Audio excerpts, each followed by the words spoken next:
Paano yan? Hindi na naman kayo nagwagi. Pang ilang try nyo na yan na pababain si PBBM. September 21, October 12. Tapos yung ngayon, pangatlo na. Ang daming budget ha.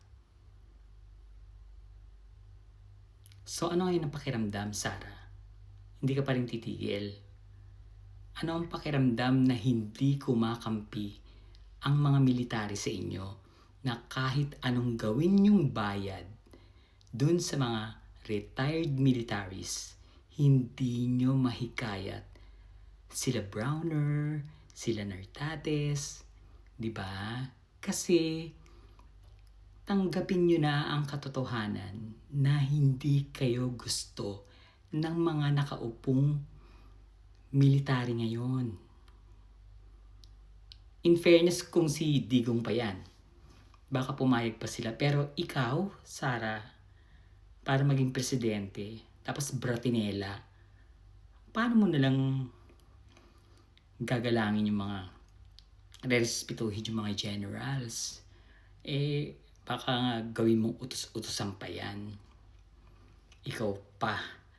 Kaya nga, ang mga friends mo is yung mga kaklase mo lang.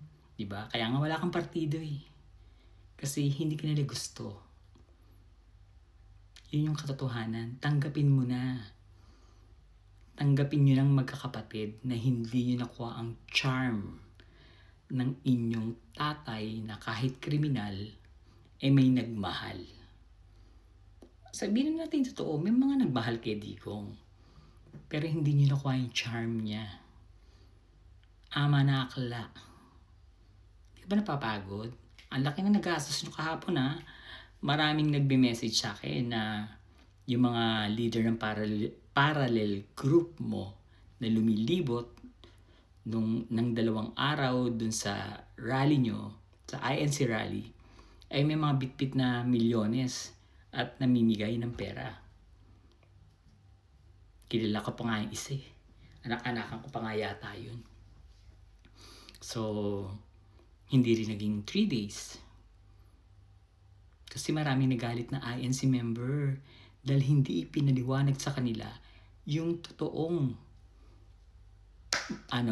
reason kung bakit 3 days yung rally. Dahil ang unang sinabi sa kanila dyan talaga is socializing. Yung magkakainan sila, mag-enjoy sila sa park. Yon. Tapos parang nabago. Actually, maraming nagalit na INC members na nagme-message sa akin. At sinasabi nila na hindi po namin alam kung ano yung pinagtatanggol namin. Kasi marami palang ANC members na pro-BBM. Nagtataka sila bakit kakalabanin si PBBM wala naman daw ginagawa sa kanila sa INC. Ito kasing hindot na si Eduardo Manalo. Siyempre, hindi niya nga naman sasabihin na kumukuha siya ng bayad. Dahil magagalit yung mga INC members sa laylayan. Biro mo, nagbibigay na nga sila ng abuloy. Yung pala, meron pang monkey business yung head nila na alam ko naman na alam din ng mga tao sa ibaba ng INC na nantok pa ako. Alam nilang meron kayong mga illegal. Pero dahil sa naniniwala sila dun sa Diyos, actually hindi na nga sila sa'yo naniniwala, Eduardo eh. Huwag mong tigilan yan. Tingnan mo, ICC ka. May kaso kayo sa ICC na kasampa. Linabas ko yung resibo dun sa Facebook, account.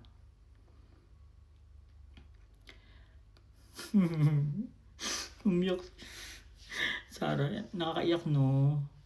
Biro mo yung nagbayad ka sa mga military. Tapos, hindi naman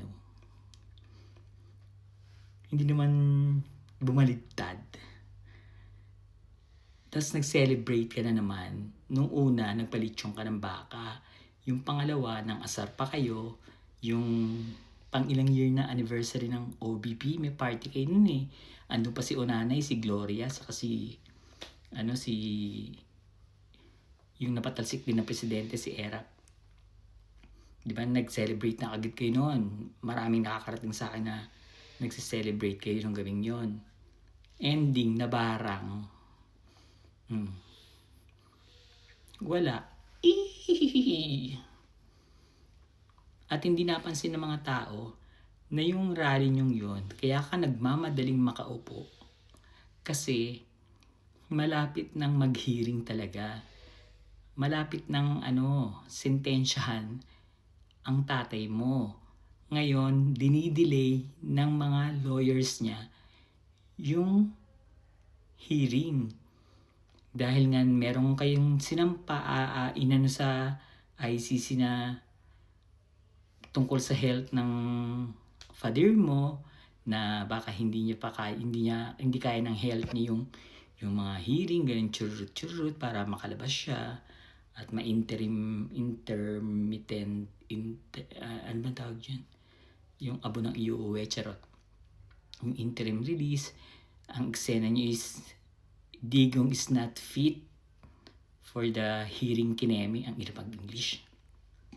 Yawa. Japanese na lang. Charot. Pangatlong beses na palang tinatanggihan ni Digong yung mga medical examiner ba tawag dyan? Yung magtitingin ng health niya kung fit siya dun sa magiging hearing.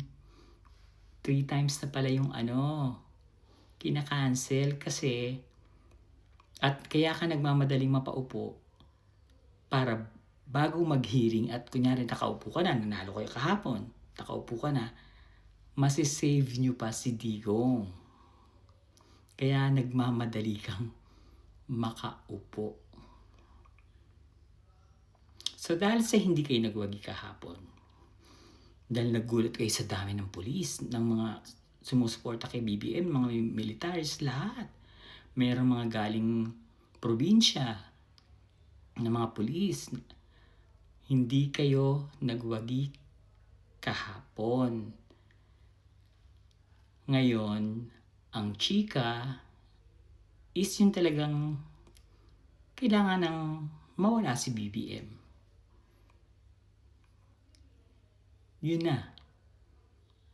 Yun na yung gagawin niyo talaga. Actually, kahapon nandun yung mga Muslim eh.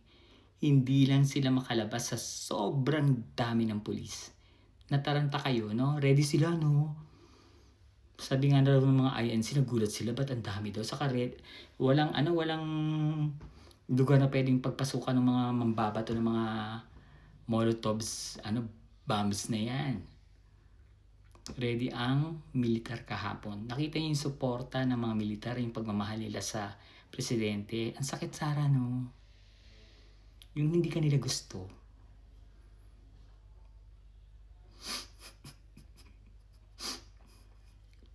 Tanggapin mo na hindi lahat ng bagay ibibigay sa'yo.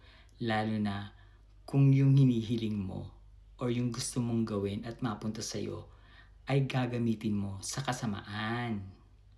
Alam mo, kahit hindi mo hilingin, kung maganda yung saloobin mo, ibibigay yan ng Diyos sa'yo. Tandaan mo yan, ha? Tanda mo na, kailangan mo pang turuan. Bahala ka dyan. Chiririt, tusokbe. Ay, hindi siya na po akong presidente.